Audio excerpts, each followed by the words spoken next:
Welcome to Sports Scope, the most influential sports talk show in the nation.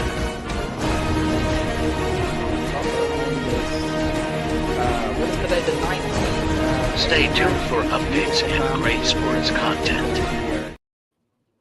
Hello, everybody. Welcome to Sports Scope. I'm your host, Robert Butler. Got not a good show, but a great show planned for you all tonight. Al Borges will be back on the program.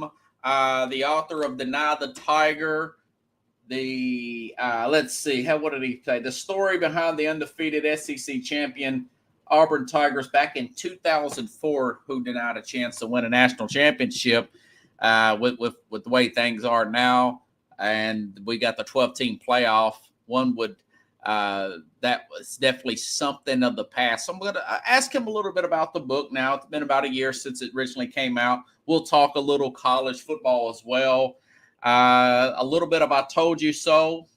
Trey Lance has officially been moved to third on the depth chart.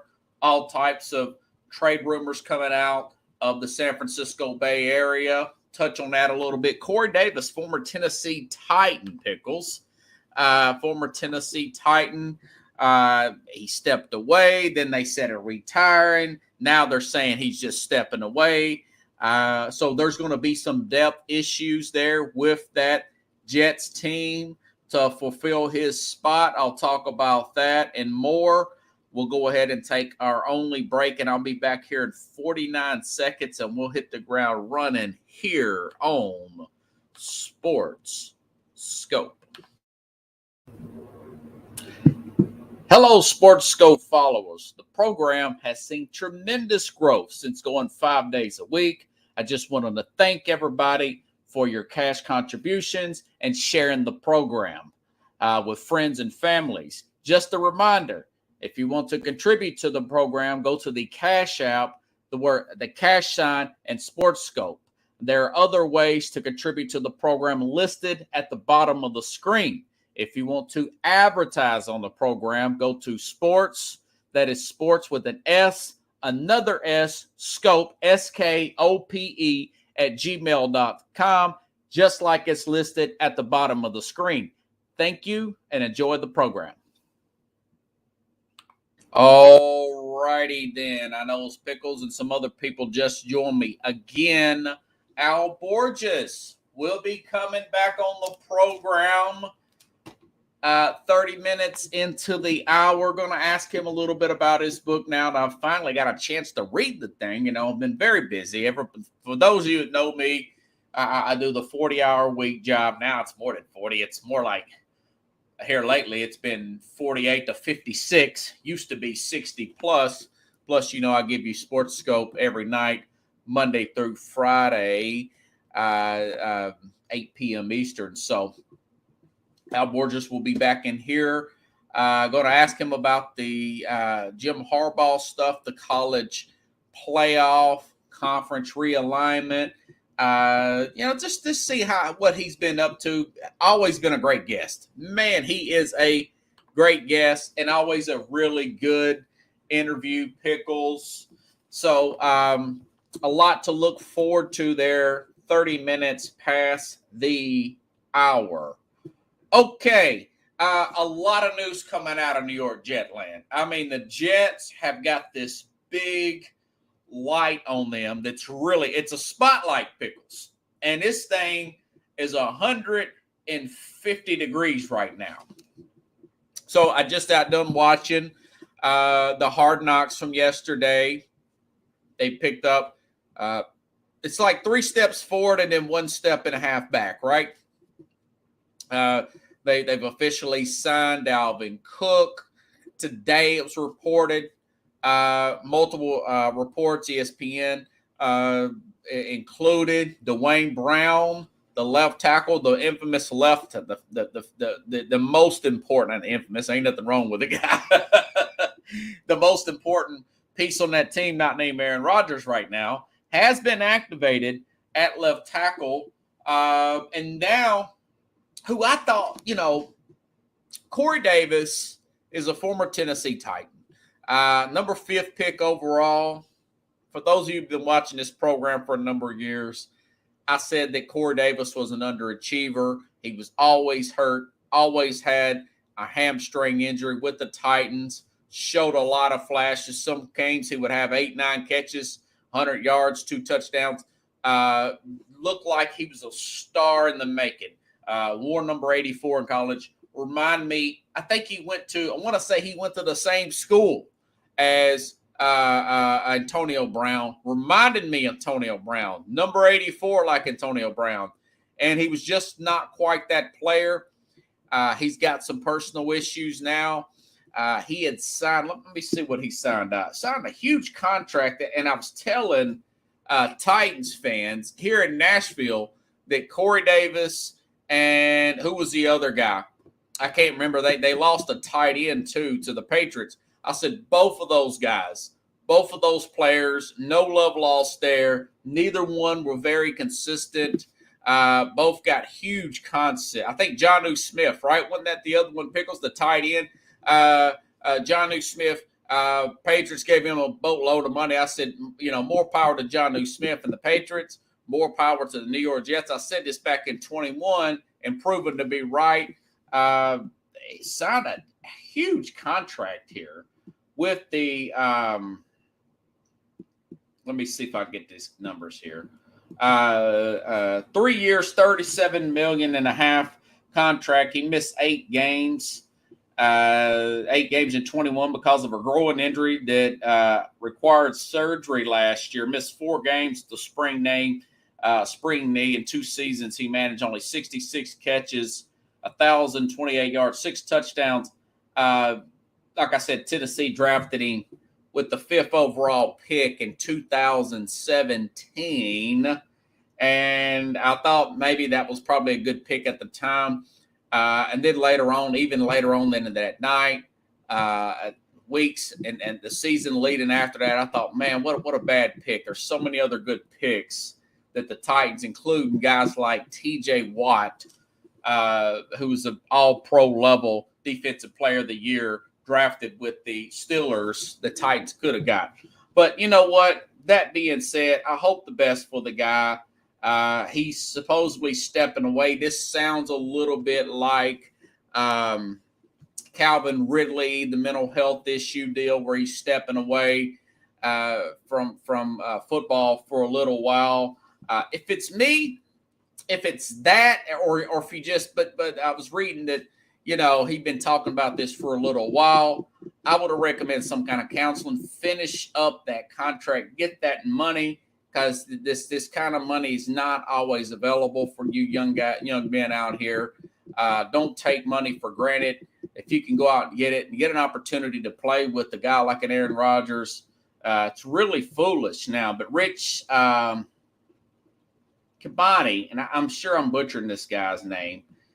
He puts this out on the X app here, which is formerly known as Twitter. Garrett Wilson, Alan Lazard, Randall Cobb, another guy who's never available, Mecole Hardman, who was inconsistent with a very fast guy, but he was inconsistent with the Kansas City Chiefs. And then you're looking at guys like Xavier Gipson, Jason Brownlee, and Irvin Charles, a lot of players I've never heard of. Wilson and Lazard are pretty solid.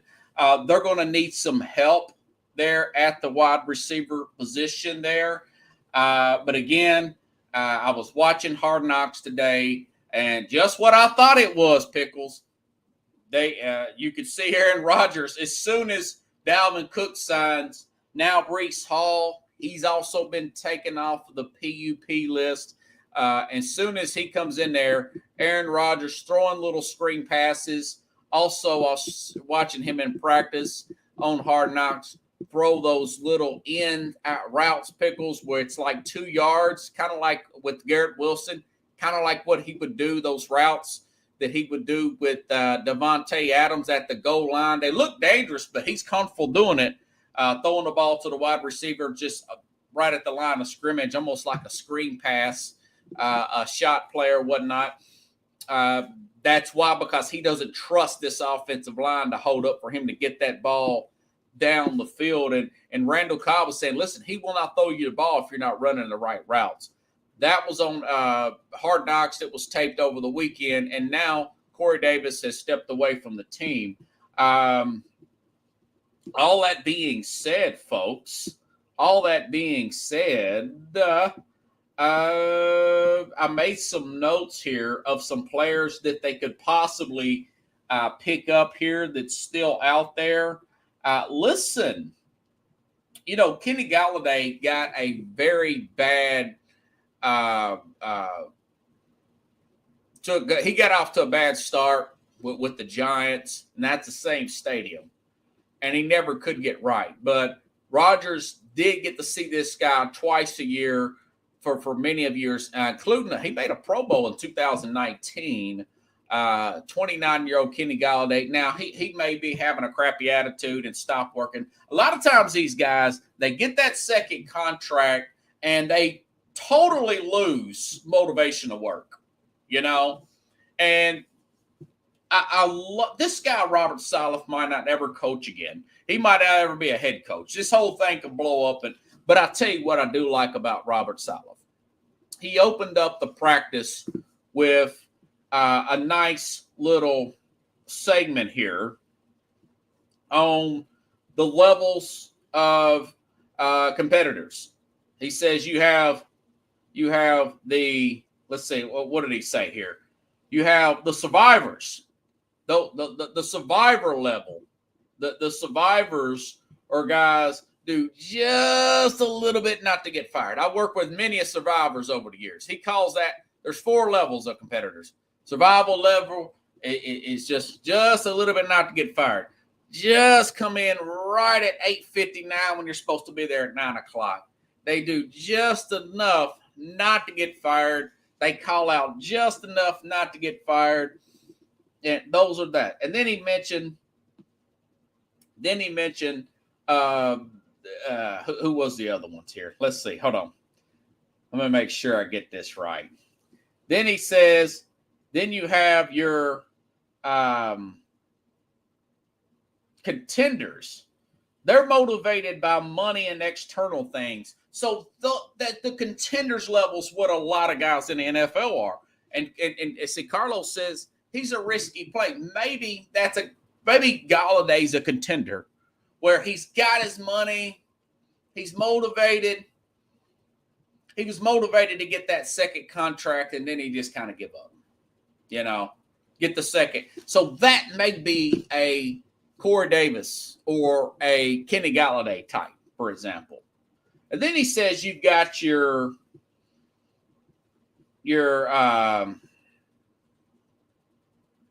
so you got your contenders, then you got your competitors. These guys are always the competitor level of competitors. That's what he's mentioned.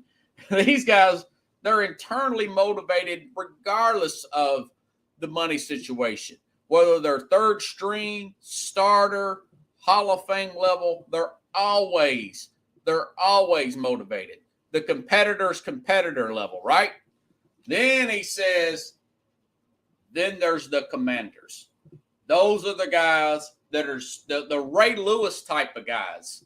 Those are the guys who not only are they motivated and can kick butt and can play at a high Hall of Fame level, but they can bring others with them.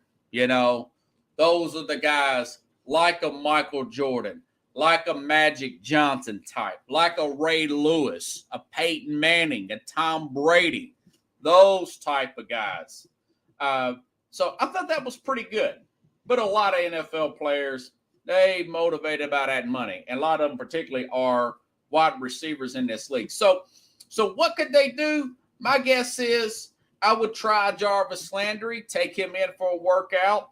I would bring a T.Y. Hilton in, a veteran like a T.Y. Hilton, and maybe a Kenny Golladay.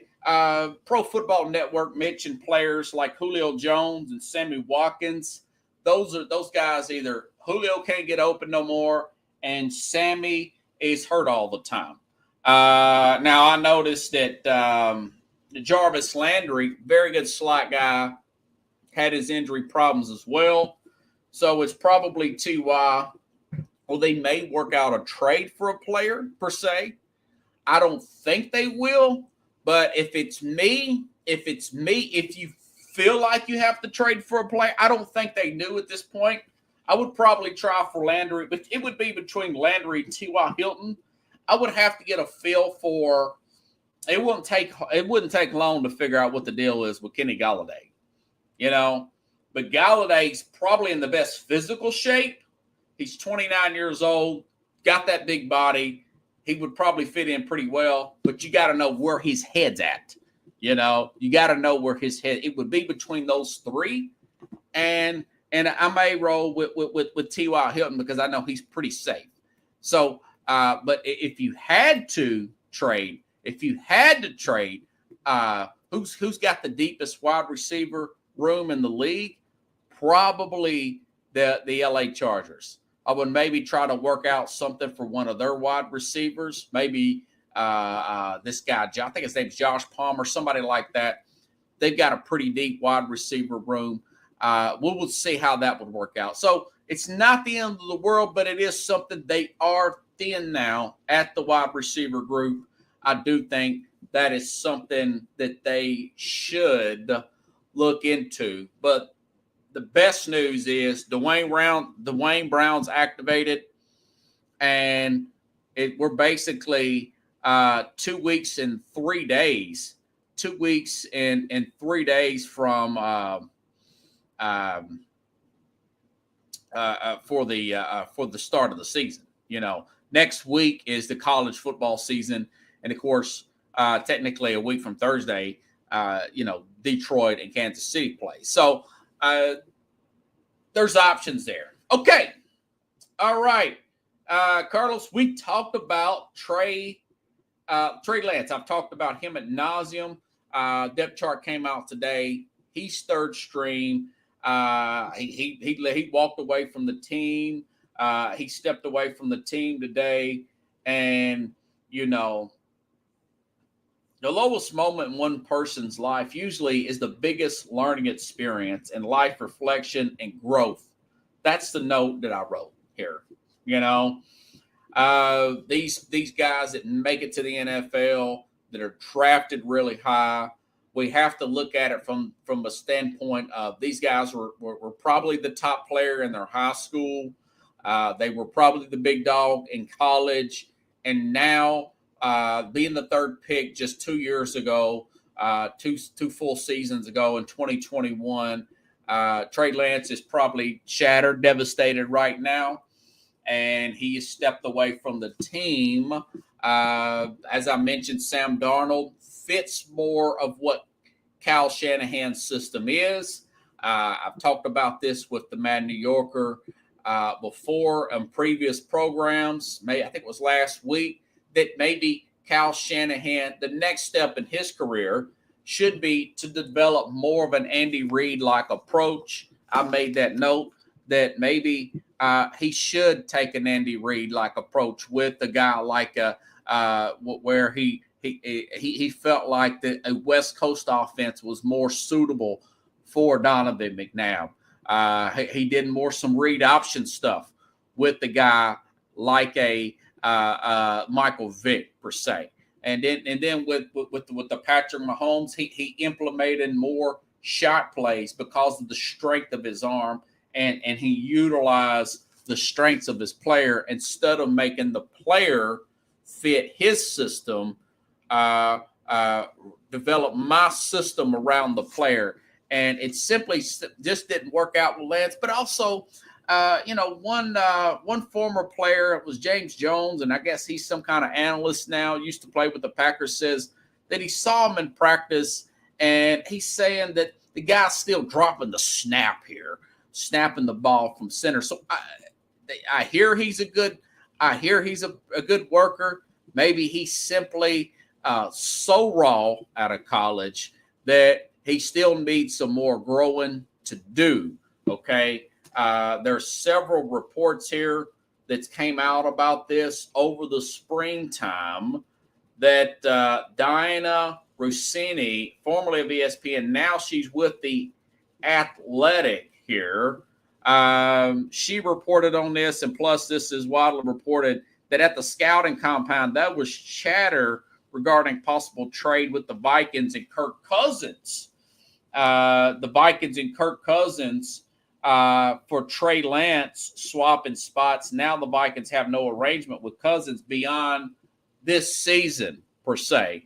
They have no arrangement with Kirk Cousins beyond this season. And, of course, that deal never got done, per se. And then she also said in a nugget here, what else did she say, Donna? She said just a thought of value. This is a note out of Nashville. She said Trey Lance then and now, Ran Carthon, who's now the new general manager. Ron Carthon is the new general manager of the Tennessee Titans, says that who was with the 49ers staff when they drafted Trey, fast forward to this offseason, and Carthon took over the GM from the Titans team in the market for a young quarterback. The Titans completely passed on a trade for Lance, had no interest. Carthon knew what San Francisco knew. So maybe there's some kind of issue here. What I've read is he doesn't have good mechanics, and he's not, quote, athletic as the scouts and people thought he was. Thank you, Corey. Appreciate that, man. Sometimes your biggest failures in life is it leads to your biggest reflection in life. You look back and say, okay, this really hurts bad, but this got my attention. You know, I've got Al Borges coming on, and former college football coach. And I think about a guy like Steve Spurrier. I've been watching a lot of college football stuff here lately. I saw the Johnny Manziel doc. I saw the Florida Gators Urban Meyer doc, and Steve Spurrier in one of the most humiliating losses in his career. I want to say it was in the 1995 national championship game against Nebraska, where they beat them like 65-14. And he realized then and there, it just can't be the fun and gun offense. We've got to get stops on this team. We've got to get aggressive on defense. We've got to get stops. It's not about that. We embarrassed our organization. We embarrassed the Southeastern Conference, this proud conference. So what does he do? He goes out and get a defensive coordinator named Bob Stoops, and they start bringing in players like Javon Curse, who later went on to the Tennessee Titans. And we know what happened the next year. They beat Florida State and won the national championship. You know, some of your biggest attributes come from some of your lowest moments in life, guys, or most hurtful moments. You know, Mike Westhoff talked about he's meeting this coach and he's in for a job opportunity. The coach sees another coach and this really nice hotel bar, and they start drinking. And when they're about to do their interview, the guy shuts the door after waiting for him for hours in the guy's face here, Mike Westhoff's face. And he says that, you know, summarizing, I just want to beat the crap out of that guy if I can go back in time. He meets another coach at that hotel and later gives him a job in the NFL that really catapulted his career out of one of his lowest moments. And I felt his pain when I read that, because I've had some moments like that in his book, Mike Westhoff, which I may try to get on the program here in the next week or so. But it's going to be tough because he's a current coordinator. He's the special teams coach for the Denver Broncos. So, but, you know, Trey Lance, you know, we talked about this before, Carlos. You know, if the guy can't make it here, if these guys really want to play, if you really want to play, you know, if your desire to get better, if you're a commander type of personality or the raw competitor type of personality, then you want to play and get better just to get better. You know, you either play for the USFL if they're out next year, if they're still alive, the XFL if they're still alive, or you go to Canada. Players used to do, I want to say Warren Moon went to Canada. I think Steve Young went to one of these semi-pro leagues, if I'm not mistaken. Drew Maddox played for the Steelers for a while. He played in the first XFL, if I'm not mistaken, if that's his name. He is a guy that played with the Steelers for a few years up until the great Ben Roethlisberger was drafted. We used to have the NFL Europe, you know. How proud are you? How bad do you want it? You know, how bad do you want it? Missing out on our complimentary. That's right, Carlos. That's right, man. Steve Spurrier. Pickle says he was great at Florida. Yeah, he was great at Florida. And but one of his humiliating times was getting just stomped in the ground by that Tommy Frazier led Nebraska team. Tommy Frazier and Lawrence Phillips. Remember that really good running back? And he kind of went crazy there at the end too. Turned out to be a tragedy. But that Cornhusker team was off the hook, you know.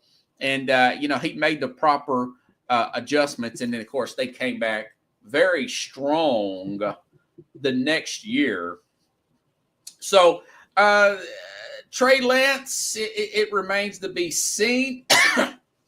So apparently they're also in other news while we're waiting for Al Borges to come on here. So Spot Track, here's another note on Trey Lance.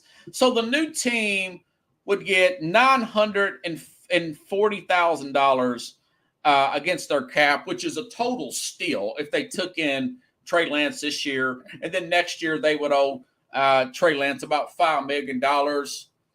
You can't beat that for a quarterback. And, of course, the 49ers would acquire $8 million, 8.3 in dead cap money, but they've got Brock Purdy on a rookie contract. They're not paying their other quarterback there, Donald or whatever. They're not paying him any money, the second string guy. And Brock Purdy, he's 7th round pick in second year as well. So they're going to be okay. Now I mentioned that they still have Nick Bosa out there. It's in the holdout. I'm still predicting that Bosa will get signed with that 49er team. We mentioned Jonathan Taylor yesterday. We mentioned Jonathan Taylor yesterday. I did read from a reporter here with the Barry Jackson here. I think he's with the Miami Dade paper or whatever. He says talks with he's out of Miami area. He said talks with Miami and the Colts are ongoing. Whether Miami is willing to meet the Colts' demands must play out. But the Dolphins trying to get a deal done. Apparently, 6 teams have called about Taylor. Dolphins are one of the ones pursuing him, as we reported today. So that remains to be seen. I did not think they would get that far with Jonathan Taylor, but that means no, never mind, because one of my favorite guests I just seen pop up from backstage, Al Borges. Speaking of Michigan, how you doing, man? What's up, Robert? How you doing, man? I've talked to you like forever. I mean, it's been like a you know years. What? The busier you are, the faster time goes by, my friend. And I'm sure it's something you can agree with. You're always busy. I just finished your book a few hours ago. Can I admit I just finished it a few hours ago? That's fine. I don't care. Hey, as long as you buy it, you can use it for a door jam. By the way, everybody, the Nye the Tiger is still available on Amazon, and now it's on sale $24.63 last time I checked it, Coach. Yeah, they dropped the price. Thank God. I mean, yeah. I'll say this: it wasn't selling bad. I was happy, but I think it had done better had it not been so expensive initially. But now it's now that it's at a reasonable price, it's doing better. My audience loves you, man. This is a good book. Now, I'll say this: I love the hardback here. I love the Auburn coloring with the blue and orange. So if anybody's got this book on your coffee table in the South and you like football and you've got company, I mean, what a conversation starter that would be, you know? And some funny stories. You know, something you may have told me this last couple of times we talked, but I didn't know your son was born in 2004, the year this book was talking about. How's your son doing, man? He's doing great. Yeah, he's doing great. Yeah, he's born in January 05. Oh, okay. He just kind of missed it. But he's seen so much of the rest of my career. It was kind of cool, but that was kind of the pinnacle. And he has to listen to me reminisce about it to really know, but it's pretty cool. I mean, it's neat. Yeah. So you basically know late during that season, from what I understand, y'all were getting all the logistics figured out. Yeah. As far as, okay. Exactly. Yeah. So, but it was a neat deal. And you know what it is, Robert?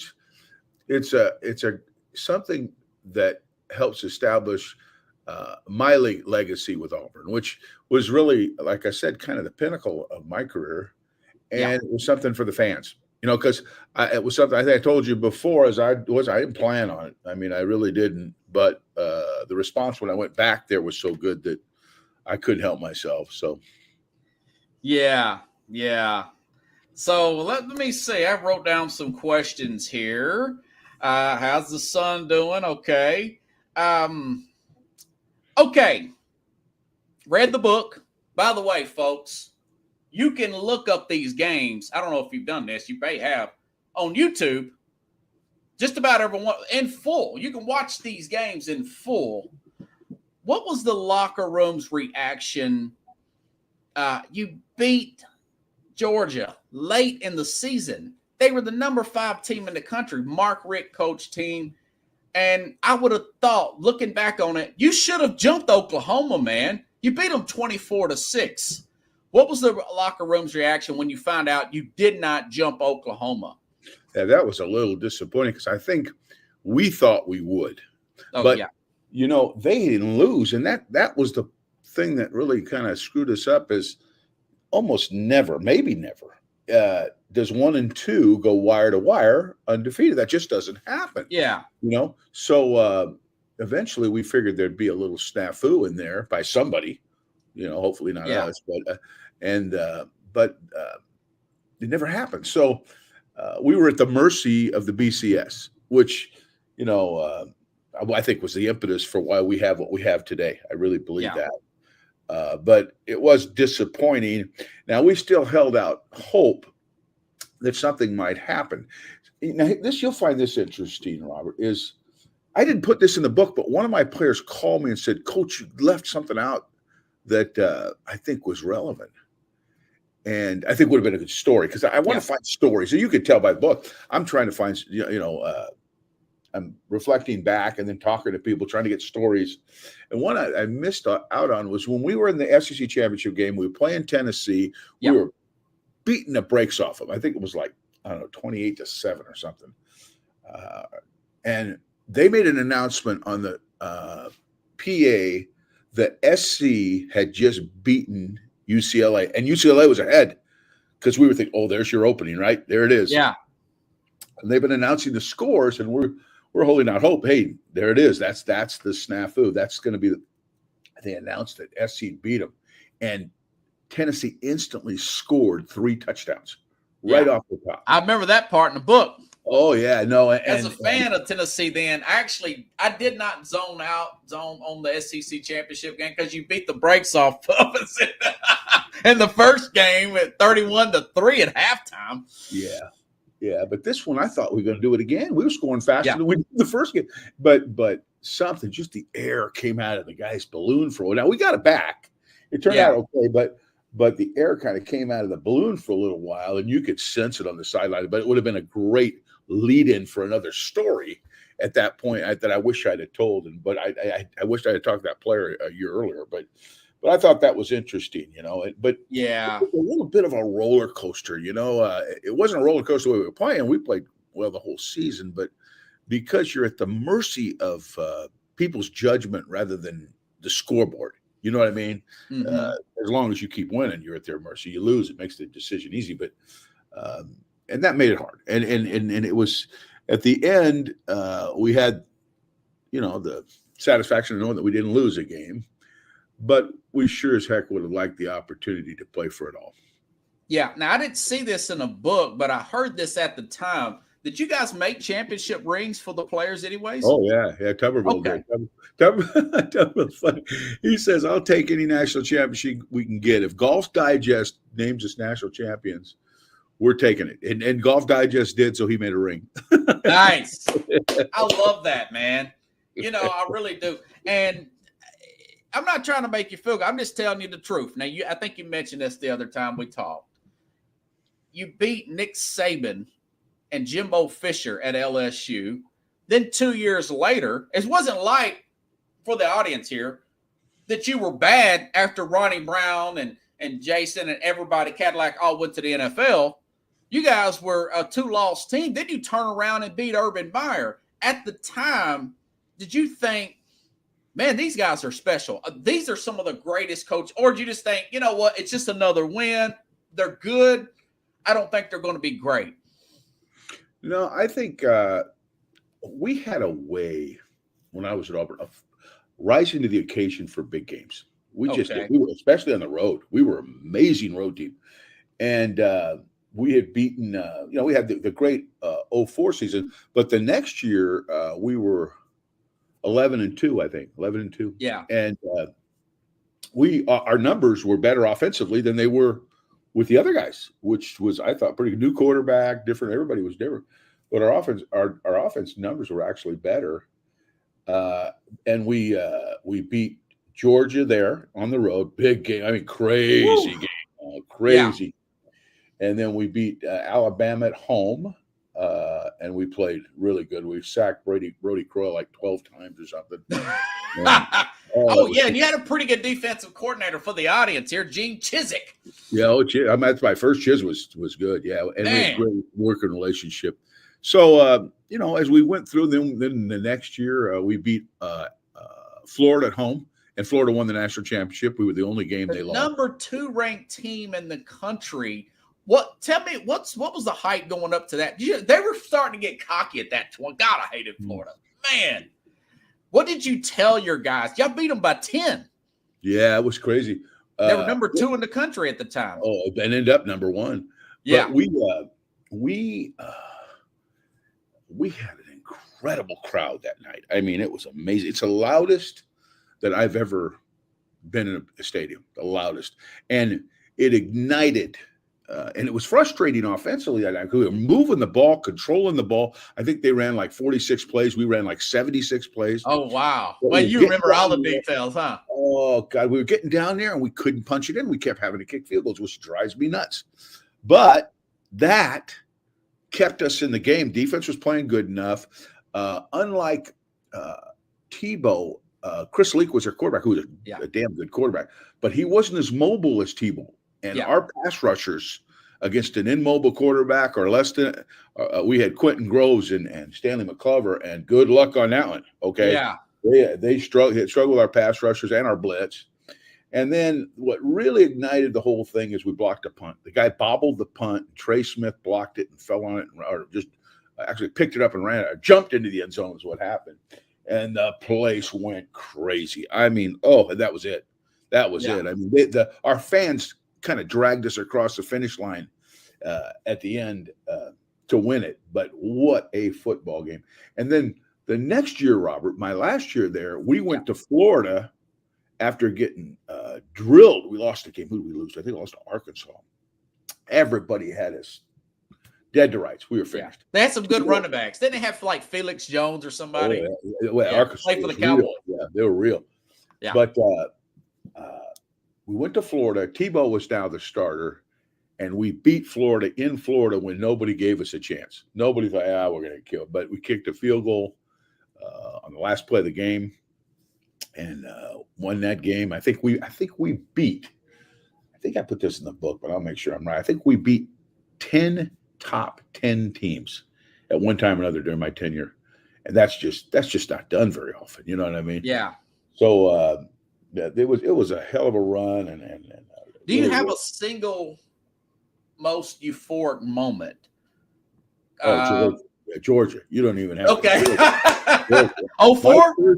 my first year at Auburn, the Georgia game was without question the most. Yeah. We played so well. We beat them 24-6, but we beat them worse than that. I mean, they just were never in a game. I went back and watched it last weekend, Coach. It's on YouTube.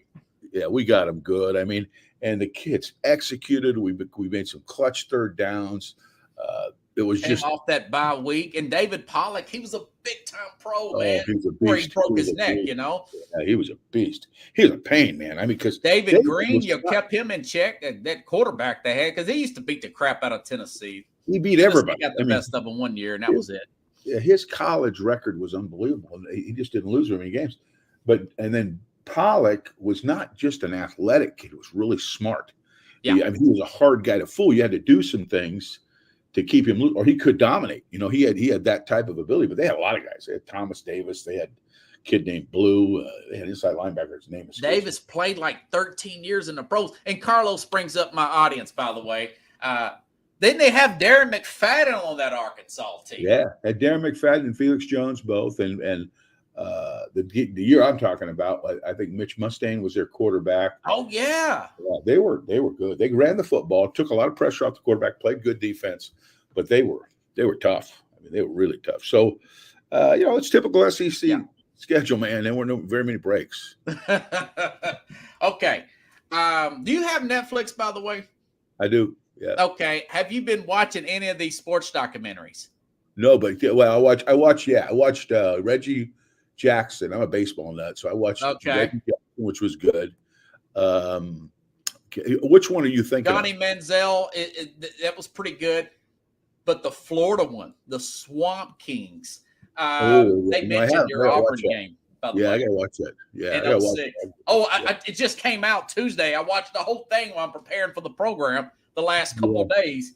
Yeah. And Urban Meyer talks about his anxiety towards the end, panic attacks. He was really done after year 4. He thought he had a heart attack. And he's looking at this guy Saban. He's thinking, man, I'm paraphrasing, but this is what I get. That guy wants it more than me, and I'm giving everything I got, and this may kill me. When you get let go a few years later at Auburn, was part of you kind of a sense of relief? Because it seems like you're living and dying with every play, man, from an emotional standpoint. There's no doubt about that, but I can't say it was a relief. But because the pressure is unbelievable, right? Oh, yeah. You know what's funny? Pickle says anxiety. I never felt pressure. I can't say I never felt pressure, but I never internalized it that much. Okay. I never really let it get to me that much. And I think that comes with first of all, partly your personality. Okay. Some of that different personalities struggle with it more than other personalities do. I think people have proven that. But I try to take a lot of pride in maintaining composure, demonstrating leadership during the week, even more than on game day, so that you could put a plan together that was comprehensive and functional. And knowing that by the time you hit Thursday or Friday, that the hay was kind of in the barn and there was no reason. I didn't get nervous anymore. When I was younger, I used to get so nervous before the game. You ever throw up for a game? No. Okay. I never did any of that because I just didn't. After a while, I just felt like I did all I could to prep, and whatever's going to happen, I got to do a good job of calling the game and all that, all the game management and all that. But I didn't really sweat it that much. I mean, and then now sometimes during a game, you got these clutch, the white knucklers, the fourth and all that. You get a little uptight, and there's a relief every time you convert, and you're disappointed when you don't. And so I talked about some of that in the book. Yeah, you described it as the duck is really cool, but really below he's paddling. He's paddling his ass. But I always wanted the perception of being cool, Yeah. I didn't want to look like that, a control coach that's screaming his butt. I learned a lot from watching coaches over the years. And two coaches that stand out to me, Robert, were Tom Landry and Bill Walsh. Okay. And both those guys were play callers and head coaches, okay, and had to manage the game, make the decisions on when to punt and, when to rush the punt and all that. But neither one of them, they might have been sweating bullets and they might have been paddling like hell, but on the top, They looked like they were cool, calm, and collective. And that message was sent to their players. They saw how they handled, and I think that made a big difference in clutch situations. Yeah, that is a great approach to have. Instead of being like, and I love Peyton Manning, but man, in big games, he's everybody panic, save yourself. I told Peyton one time, I go, Peyton, I think mainline football. I said, you are nuts. And I thought I was a football nut, but I think you might be even worse. I mean, he loves it. I mean, he just loves it. He can't get enough of it. And couldn't get you enough coached against his younger brother, did you? No, I coached against him. I didn't coach it. I missed Eli. But you missed Eli. Okay. I missed Eli, but I coached against Peyton in 96 and 97. UCLA, right? UCLA, yeah. Oh, yeah. Yeah. Yeah. No, and I got to know him. I got to know him later. I went to see David Cutcliffe. I'd met him at the Broyles Award, and I went to Ole Miss to visit there. Our staff went to visit, and Peyton was there talking to Eli when Eli was a freshman. So I met him back then, and we started talking. We put a film on, and once you put a film on with Peyton, you're going to be there for a while. And then I saw him later on with the Colts, and he's always been pretty great. I haven't talked to him in a while. Really good football guy and a good guy. Well, I see that Michigan logo in the background. What do you think about this suspension with Jim Harbaugh? What's your thoughts on this thing, man? Somebody else asked me that. I don't know all the details. I'm going to get them pretty soon, though, because I do a podcast with Sam Webb here with the flagship station. And I'm going back doing that probably again next week. And I'm going to find out more about it. But right now, I haven't been into it. So I don't really know. But there's more than meets the eye. Let's just say that. If he imposed a sentence kind of on himself after they had originally done it, right? Yeah. There's something they're trying to circumvent, something they're not, I'm not saying they're sneaky or anything. I'm just saying they're trying to impose something on them so that the penalty later won't be as bad. That's my guess. Yeah. What they did, as they said this probably, it's more than a cheeseburger, right? It has to be more than a cheeseburger. Yeah. So, I don't know the details. I'm not pointing any fingers, and I don't know, but I think I'm going to find out, and I'm going to have a little better idea next time. It feels like doing a court analogy. Maybe he should have took the 4-game. It's kind of like the plea bargain, but if it goes to trial, it could be more. That's what I'm getting, Coach? Yeah, that's exactly what I think. I think that's why he did what he did. I think that's what he did. He said, I will impose it on myself in hopes that if in fact all the facts come out, that he'll be a little more merciful. So, but I don't know that. I really don't.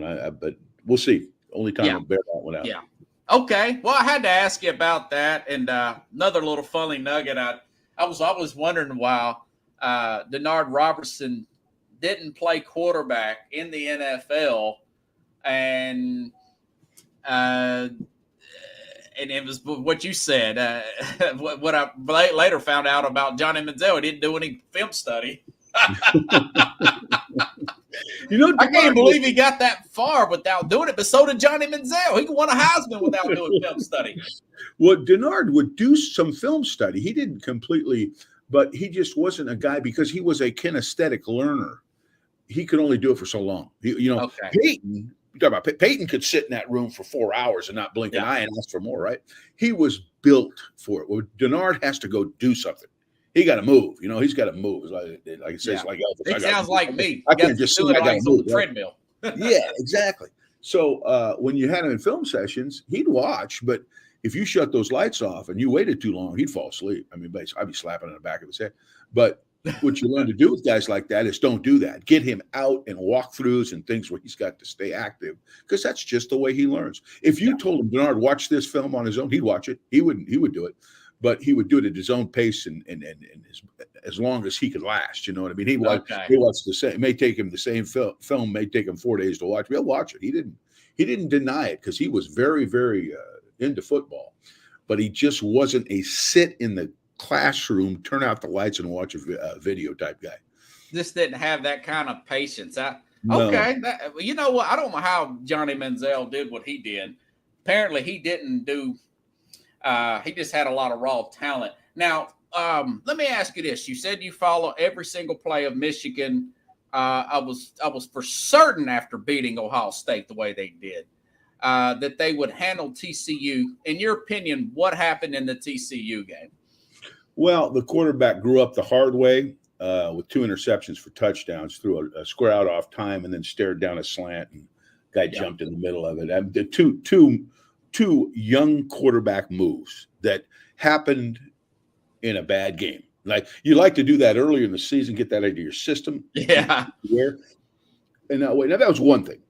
But that's 14 points and lost 2 possessions, right? I mean, that's a big deal.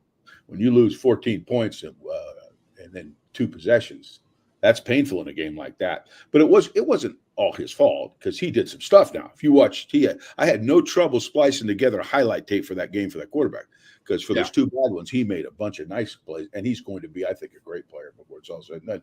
But there were other issues too. The inability to block the 3-3 defense. They had several run-throughs where they got their heads buried and their feet get caught up and that is different. It is different. Yeah, it's different. That happened a couple of times and cost them some tackles for loss, which was painful.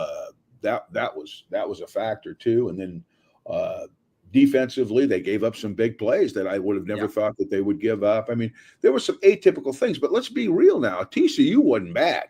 TCU was a much better team than I think they got credit for. I'm not sure that same result would, if they played 10 times, I don't think TCU could win half of them. I think Michigan would probably beat them, but they had to learn one game the hard way. And I could be wrong on that because TCU was talented, but I really felt man for man, Michigan had a little better team. But they didn't that night, and you got to give TCU credit. Did they get pass happy, Michigan? Well, once the game got a little bit out of hand, they got behind a little bit. They threw more than they ever did. They're winning last year now. I'm talking about last year. I'm talking about this year, this could be different, okay? Their winning number was about 27 to 28 throws a game. They don't want to throw more than that because their run game was so good. But the problem, Robert, is they lost Blake Corum. Now, that didn't bug them so much early because Donovan Edwards ran all over Purdue in the championship game. But as you up the ante and you get into those top 4 teams, now you need your best players, okay? And Blake wasn't in there. Donovan wasn't rolling like he was rolling the last couple weeks because he killed Ohio State too. He wasn't rolling like he was rolling the last couple weeks. And now, where are you going to get your first downs? Well, the next guy is J.J. McCarthy. He can throw it. He can run it. He can do some stuff. Yeah. And the problem with that is good, but now that 26, 27 number starts going up to 32. So did they get past it? Maybe they did. I don't know that they threw 100, I don't even remember how many passes they threw in a game. But it was more than they had been throwing. So hence they put more pressure on the quarterback to perform. They were losing during the course of the game, and the pressure compounded, and that was the result. I mean, I think so. To answer the question, a little bit, but I don't think it was a passing circus, but it certainly was more than they were accustomed to. Yeah. And so they beat Ohio State twice, and I didn't think 21 points. That was crazy. Is Ryan Day in trouble if they lose again at Ohio State? I'm sure they're going to be underdogs, not less pending injury, right? Ohio State. Now, is he in trouble after losing 3 straight? Yeah, you lose 3 straight games to Michigan. Yeah, they won how many years? I mean, I don't know. Yeah. It won't matter what the other games are. He will take a lot of heat if they don't beat Michigan. That game is, it's like Auburn, Alabama. 3 years in a row. And here's the problem with it too: is they have lost with a physical nature. Okay, Michigan has pounded on Ohio State. Their run game has been very effective, and Ohio State doesn't want to believe that they can let teams do that to them. They don't, So it's not just that they're losing. That's bad, but it's how they're losing has something to do with it too. Yeah. Is it because they're just throwing the ball too much? They've got these really good wide receivers. They're not as physical on the other end, you think? A lot of people think that. Now, I don't know. I don't know if that's totally maybe it's overstated. Well, when I did an analysis of the Ohio State defense after that game. Okay. Because I wanted to know, and crunching some numbers and such. And Ohio State in that game got away from some of the things that they do. They had become very blitz happy playing zero on the back end, zero coverage on the wow. back end. And they had Michigan had 3 big plays, run or pass, that resulted in 3 touchdowns because of the high-risk nature of Ohio State. Now, they're not afraid to blitz, but they were doing more zero coverage than I had, because I went back and looked at the other games to see, compare how was it different from what they've been doing, and it was different. So they were selling out a little bit more, and you know how that is. I mean, living by the sword can kill you. Live by, die by. Yeah, so I thought that had something to do with it. I think that the indiscriminate pressures at times hurt them, you know. So you're Michigan, you're covering them. What do you think about the idea of Oregon and USC, this conference? I love it, but I know you're a traditionalist. Yeah, what's your thoughts on this, man? That messes me all up. I can't figure that out. I knew he was going to say that. Yeah. Well, see, okay, now you got to understand. Yeah, I coach at Michigan. I coach at Auburn, but I grew up a Stanford Cal fan. I like Stanford. Yeah. Stanford. You're from California. Yeah, I'm from California, and I watched Jim Plunkett play in college. I mean, I'm old. And then, I mean, I watched. So those teams, I would get up every year on New Year's Day and watch the Cotton Bowl, which would always seem to run into this Rose Bowl. They don't do this anymore, but the Rose Bowl, I think, started at 2:00 back on the West Coast. And I would watch Michigan play Stanford, and then the next year Ohio State plays Stanford, or maybe it was reversed or whatever. But I would always pull for the Pac-8 team at the time, and then to become Pac-12 team. And I just my territorial loyalty was huge. I would have never imagined coaching in Michigan, and God knows Alabama might as well have been Botswana I didn't know the difference, you know. So I was a West Coast kind of guy. So I just, UCLA, Oregon, and the Big Ten, it doesn't equate. You coached at both schools. I figured you would love it, you know, in a sense as a fan, no? No, that West Coast playing the West Coast, you know, West Coast territory. East Coast plays on the East Coast. Hey, I tell you, I'm such a dinosaur. I like the Southwest Conference. What the hell was wrong with that? I thought that was perfect. All the teams were located perfectly. Southeast Conference, all the teams were located perfectly. You know, the sound like my dad, man. He likes that old school. Yeah, I like that. I do, but and it's always money that's a factor. I don't know all the logistics, but it's always something to do with money. People want to get into a conference, so now the Big Ten they can't even count anymore. The Big Ten was for a long time it was 11 teams. Then it was 14 teams. Now I don't even know how many's in it, but sure as hell like the Big Ten. I'm really excited about it. I can't. Plus, you got Oklahoma and Texas going to play. Yeah, that's pretty cool. Pretty cool. The whole thing is they're going to be in the SEC. My bad. Yeah. Yeah, no, but that's the same type of deal, right? I mean, they're playing in places that they haven't played before, but they're a little closer to the Southeast Conference, right? But I think part of it's kind of cool because you're really getting some super conferences. You know, good teams playing some good teams, and that part of it's good. It's just, doggone it, I wish there was still some territorial loyalty that went with it, but I guess that's yesterday's news. Yeah. Do you have an idea? I think it's wide open this year as far as like championship hunt. Do you have an idea of who's going to be in the Final Four this year? Well, if Michigan isn't, it's because someone got hurt. We got the whole team back. The offense is basically intact. They've always been able to rebuild well defensively. They're going to be in the hunt. Here's a crazy notion: Alabama will be in there somewhere. Okay, they will. Okay, you know, are you surprised that they're ranked 4? Not really. I think it's more because of the teams ahead of them than them. You know what I mean? Georgia's done so well lately, and Kirby's done a fabulous job of recruiting. So they're going to assume they're going to fill those holes. You know. So, I mean, they're the incumbents. They deserve to be at the top. I think that's good. And so I think them and Ohio State is Ohio State. But, you know, the one thing is Georgia's got to replace a quarterback, right? Yes. Ohio State's got to replace a quarterback, right? Yep. And who do we say the other one was? Alabama's got to replace a quarterback. Yes, so and they still don't know who their quarterback is. Yeah. So with that always comes growing pains somewhere. Now, if you got a great team and you can run the football, play good defense, you give him time to come around a little bit, you know? And that's kind of the way Alabama is. They'll find the right guy because they just always do. I don't know much about Georgia's quarterback situation, but I Yeah. got to believe they're in the same or a similar situation where they can buy a little time to get the guy ready. But Michigan's sitting pretty. This Yeah. kid has played a whole year. He's got first-round draft pick type talent. Okay. He's got both his running backs back. He's got all his receivers pretty much back.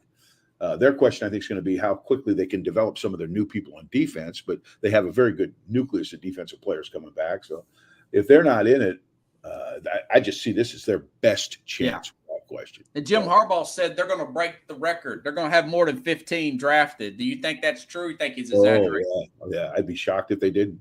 Yeah, they've done a good job of recruiting, and you start winning, they want to come there, and they want to come there anyway. I mean, it's a good school to start with. So, do you feel like he's putting a target on them, saying all that? Yeah, I don't know. Is that stuff overstated? It probably is. I'll say this: I was always myself very, very had guarded optimism when I assessed the team, but they want to believe that they're the best in the country, and he's that kind of guy anyway. So is this the best offensive line? I've been reading that they have a really good offensive line. Oh, God, they're good. They are good. They're good up front. They just didn't. Now they lost the center. Okay. Olu is gone, but that aside, boy, they got Keegan and Zenter back. They picked up a tackle from Arizona State, a center from Stanford in the transfer portal. They got a tight end from Indiana who does the same stuff that Harbaugh likes to do. If I had one thing I said, I think that they need to still show they're good. They got a dynamic receiver. They got good ones. Yeah, they got good ones. They got darn. They don't have ones. a Marvin Harrison Jr. type. No. That's the one thing. He's great, ain't he? Oh, gee, Christmas, and they don't. They Top have 5 pick probably next year. Yeah. Everything I read. Something you mentioned the transfer portal. Is this what is leveling out Nick Saban's team? Because Nick Saban and this Alabama team, they're either number 1 or number 2 in recruiting as far as like the rankings. And usually that says national championship. But this transfer portal, look, Tennessee. I'm down in Tennessee. They beat Alabama last year. They've been recruiting like 10th, 15th, 17th. But Tennessee had a guy, Hendon Hooker's 25 years old. I know. You know? Yeah, I know. Stetson Bennett was 25 for Georgia. Max Duggan, Pickles mentioned him, Max Duggan. Yeah. You think he might do something? Oh, yeah. I think so. I think he's proven. I mean, you got to say that. He's proven. He was effective. So, I mean, the transfer portal gives you an opportunity to fill gaps quickly without taking junior college players. You know what I mean? So you got guys that are proven. They're proven guys. They played at their schools they were at. You could get great video on them. I looked at all the transfers at Michigan, the kid from Arizona State, all these kids I mentioned. Yeah. I looked at, evaluated, and we did a whole show on them. So they're guys they're not guesses, Robert. They're guys, where. Yeah. Well, Tennessee, he's getting a lot of ink. Joe Milton. Yeah. He's lost a lot of weight, man. Yeah. Yeah. Well, they know about Joe Milton, right? I mean, Joe played it. He's got enough reps, enough snaps at Michigan where you can he's about 24, 25, coach. Yeah, I know. I mean, and COVID set it back too. Yeah, that's right. I forgot about Charlton for that year. So there's a lot of reasons. Some of them are older, but that's what the transfer portal's done. It has supplemented some JC recruiting. Now, Michigan doesn't take JC kids anyway, but a lot of teams do. So it's helped in that regard, and it's probably taken away from a lot of JC recruiting. Now that I think, I don't know that. I don't have any numbers, but my knee-jerk reaction is, why would you take a JC kid when you can get a transfer portal kid that maybe he'll play 3 years, and I've already got video and I'm playing in a Big Ten game, You would love this, wouldn't you? Because you're good with quarterbacks. Yeah, no, it's if you got a hole, you can fill it fast now. That's the difference, is you can fill it fast now, where before it was more of a dice roll with taking a JC kid or having to play a young freshman that may not be ready yet. There's just so many things where, take Russell Wilson from Wisconsin or from North Carolina State, and he can play. You know what I mean? He's already proven he can play. And he was better than the player and Joe Burrow was from Ohio State. I know. And so was Justin Fields, was from where? Georgia. Georgia. And Jake Fromm, it's weird that the guys they beat out turned out to be Fields was a better player than Fromm, and I forgot who Ohio State had over Joe Burrow. It may have been Haskins or somebody, but I can't remember. I can't either, but you're probably right. Somebody like that. Or yeah. I can't remember what the timetable, but yeah, I mean, these quarterbacks particularly, it's in every position, but quarterbacks, they seat themselves. They say, okay, we're going to battle it out in camp, and if I don't make it, bam, I'm out now. Where before it was kind of, I'll sit back and wait for my opportunity and blah, blah. That just like simply Tom Brady. Happen. Yeah. Right? And guys like Fields, guys like Bro. See, here's the deal with quarterbacks is you don't hit them. You know what I mean? You get it when you evaluate them. Most guys don't make the quarterback live. I was always against that. I always thought you had to have a time when you made him live. And you don't find out some of the things he can do in a game.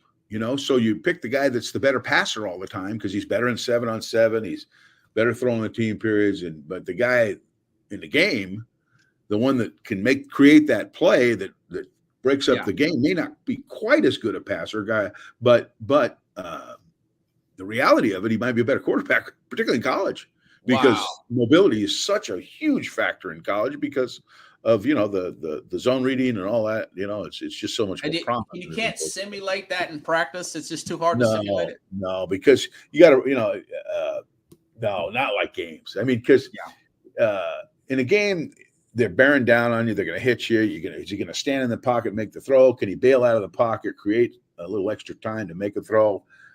And unless the guy's actually going to hit him and bring him down and intimidate him and do all the things you do, you don't really know. So you're making. You're making some. That's why I was always fun. Some head coaches would go for it, some of them would, but I'd always lobby. I said, "Let's make him live." He goes, "No. If we lose him," I go, "Yeah, no." Everybody's got a plan, so they get punched in the mouth. Mike Tyson. Right. That's exactly right. Everybody's got a plan, so they get punched, and the quarterbacks get punched in the mouth a bunch. Wow. Now, Al Borges, everybody. Well, I appreciate you coming on. I hope you can come on maybe one day during the season. Sure. I'm doing the show 5 days a week now. Chad asked this Michigan. I think you're who's it? McCarthy. He's do you think McCaffrey, is that his name, McCaffrey, the quarterback? Will he get a shot at the end of the NFL?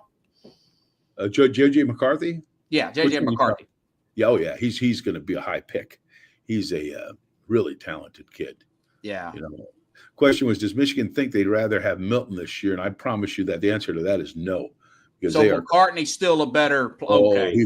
They're convinced that he is the end. I mean, they took out their starting quarterback, Robert, last year that had won 12 games from the year before.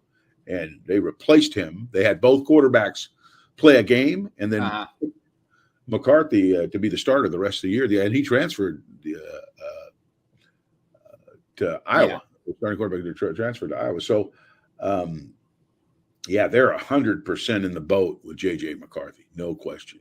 Do you think Michigan will win the national championship this year? Oh, I think they'll be in the game. I think they'll be in it. You're not sure if they'll win it. And if I had to pick, I pick them because of the quarterback. And the other guys having to replace a quarterback and them not having to replace. I would pick them. I did. That's first year I'd said that. Now but they are. The stage is set for them to win that game. Now, Brian Kelly and LSU, they've got Jalen Daniels. Oh yeah, no, they're back. I'm not saying it's going to be easy. They won't be. That may be who they're playing, Coach. Yeah. LSU. Yeah, no, it ain't going to be easy. But you don't win a game on paper, but on paper, they should be a top pick. They just with the players they got returning and the experience they have. I think the only question with them is replacing their kickers because they had phenomenal kickers. Mm-hmm. In a close game, you never know. You never know. That's right. Yeah. Well, Pickle says, "Bravo, Coach. Take the head coaching job at Michigan. If Jim Harbaugh leaves, would you take it if offered?" No. I'm surprised. Are you going to the Auburn game this year with your son? I haven't made my mind up yet, but there's a possibility. Still pending. Well, you got Hugh Freeze now. Hugh Freeze. He'll do a good job there too. He's a good offensive coach. I think he'll do a nice job of developing. And Peyton Thorne, who played at Michigan State, I've seen a lot of, is a good, solid quarterback. And that's what Auburn's been missing. Wow, I didn't know who they had the quarterback. He said he's Yeah, going to be good, huh? He was the starter, yeah. But Peyton did a nice job. When he had a run game and a solid defense, he was really good. And wasn't as good last year because he had neither. But he is he'll give them what they haven't had, and that's a reliable, accurate quarterback. Wow. Man, you're the gift that keeps on giving, Coach. Oh, God. Yeah, and everybody make sure and order The Nye of the Tiger by Al Borges. It's a great decoration, too, by the way. You have this on a coffee table and you got company. What a conversation starter, you know? I appreciate it. Chad says thanks. Thanks, Coach, and hopefully bring you back sooner than later. You betcha. We'll do it. All right, man. Have a good one. Thanks, Robert. See you, buddy. All right, everybody. I'll be back tomorrow, same time, same place here on SportsScope. Going to go over some gambling odds. Got a really good show planned tomorrow, so make sure and tune in. Have a good night, everybody. Great show tonight.